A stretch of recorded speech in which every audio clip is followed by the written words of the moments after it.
guys, welcome back to User Experience Points. Last week the show took a break so I could enjoy the always lovely experience of hanging out with family and eating a lot of food. But this week we're back with Dragon Age Inquisition. This game is massive, so there's no way I could cover the entire user experience, but there's definitely some interesting examples that we can cover. I will say overall there's an impressive amount of consistency for how many different kinds of menus this game has, even if some of the design choices feel a little outdated.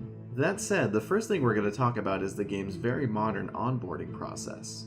See, the first step for anyone who wants to get the most out of this game is to go to the Dragon Age Keep website, which allows you to go through the major decisions from the first two games and essentially create a world state so that your personal history with this universe remains intact in the new game. BioWare normally accomplishes this by allowing players to import their saved files from previous games in a series, but since Inquisition is the first game in the series on a new generation of consoles, that old method was not possible. The fact that this even exists is amazing, but it's also a really pleasant user experience. I could probably do a whole episode on Dragon Age Keep itself, but I'm just going to talk about the experience after that once you start Dragon Age Inquisition. Once you've completed setting up your world state on the Dragon Age Keep website, you're ready to boot up Inquisition itself. I was delighted to see that all I had to do to import my world state was to log into Origin on my console. After that, it's seamlessly integrated into the character creation process, which we're going to talk about next.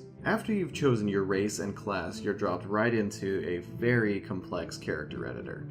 This experience is pretty similar to most role-playing games out there that allow you to create a character, but there's some really neat control innovations in the way you mold your character's face and select the colors for certain features. Rather than the traditional sliders that you see in most RPGs, Dragon Age uses a very interesting interface in which you simply move a cursor around to the up and right to increase the intensity of that feature. This is great because you're actually controlling the intensity of a feature on two axes instead of just moving a slider left and right. The large amount of space provided also gives users a stronger sense of control over how much they're adjusting, even to something as simple as their character's ears. Even more astounding is the color picker used to adjust the color of your character's eyes. This unique interface allows you to adjust the color and hue very quickly. You select a color using the left analog stick in a radial menu, and then you use the right analog stick with the more traditional color picking to adjust the hue. It's immediately made clear that you use the left and right analog sticks, and then they get out of your way when you're trying to adjust the color. Another great feature is the way you can test out how your character looks when they're speaking anytime you want. I wonder where they got that from.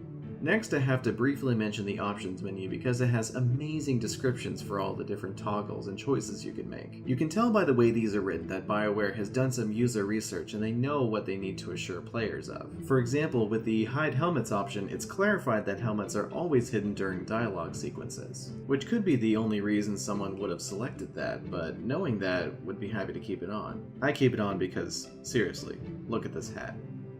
Hell yes.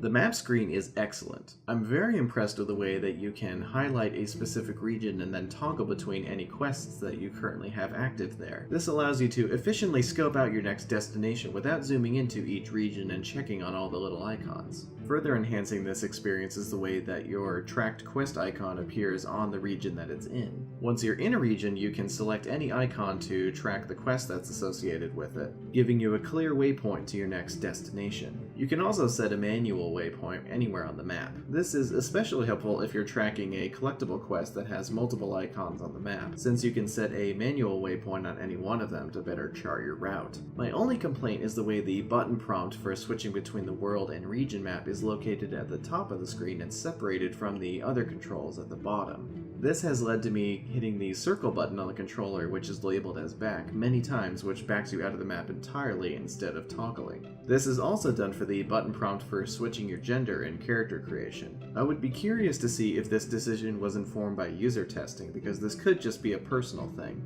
But to me, it seems like it's unnecessarily hiding these important controls. Another map-like screen in Dragon Age Inquisition is the incredibly cool War Table. This is where, as the Inquisitor, leader of the Inquisition, you delegate out tasks that you don't necessarily have time for to your advisors. It's a lot to take in and can be frustrating with how tiny all the little map markers are, but this makes sense since there could potentially be a ton of these on screen if you let these missions pile up. Thankfully, both new and completed missions are marked very clearly. Though what's often less clear is the way rewards for these missions are presented. Sometimes it's pretty straightforward whether you've gained some new influence or an item, but other times it's a bit more confusing, like when the reward is simply approval from one of your party members. All you see is a snippet from their tarot card, and then you'll actually get the notification when you leave the war table. It's also confusing why certain missions remain on the map for no reason, even after they're completed. Aside from the major plot-altering story missions, it seems really arbitrary which missions stay on the map and which ones disappear once they're completed. Now let's talk about crafting items. First of all, I just want to say it's really cool. This is the first game I've played where you can finally craft a sword down to the hilt, grip, and blade that it has. That is awesome. It's also pretty impressive the way the crafting interface manages to be very consistent whether you're crafting armor, a sword, or an item from a requisition task. However, the layout for crafting items splits up important information unnecessarily. Crafting is done by filling the slot for each weapon with a material. When you're browsing materials for the slot in an item, your eyes have to dart around the screen constantly to see which slot you're in, how the currently selected material is affecting your item, and what the different effects that material can have on each slot. It's awesome that all that information is on screen, but it would have been nice to keep it a little closer together. Next, let's talk about the inventory screen. Switching between characters so you can manage everyone's equipment does work really well, but it is a little frustrating that there isn't any kind of filtering going on. No matter which character you have selected, all of the item categories are available to you. For example, if I'm looking at one of the mages in my party, the only weapon categories I should see are helmets, light armor, and staffs. Heavy armor, two-handed weapons, and all that other junk is just in my way. So far, the only time I've found it useful to have all of the item categories available to me is when I'm in a shop trying to figure out what to sell. The loading screens are an awesome idea that just doesn't seem to quite work as implemented. It's awesome that you actually have 3 different things to read on a loading screen, but the problem is you spend very little time here before just being sent to a black screen with the loading icon at the bottom right. This means if it's anything longer than 3 tips I can cycle through, then I'm probably not going to finish reading any of it before it just switches over to the black screen and the game finishes loading. Though I'm guessing some sort of technical limitations kept this from being possible. It would have been nice for this screen to be present during the entire loading process and allow the user to manually close the screen if the game finishes loading before they're done reading. By now you've seen a lot of the game's UI, and you've probably noticed one of its bigger problems. Visually, it's often unpleasant. Unfortunately, the fantasy aesthetic has claimed another UI. Stupid Darkspawn ruin everything.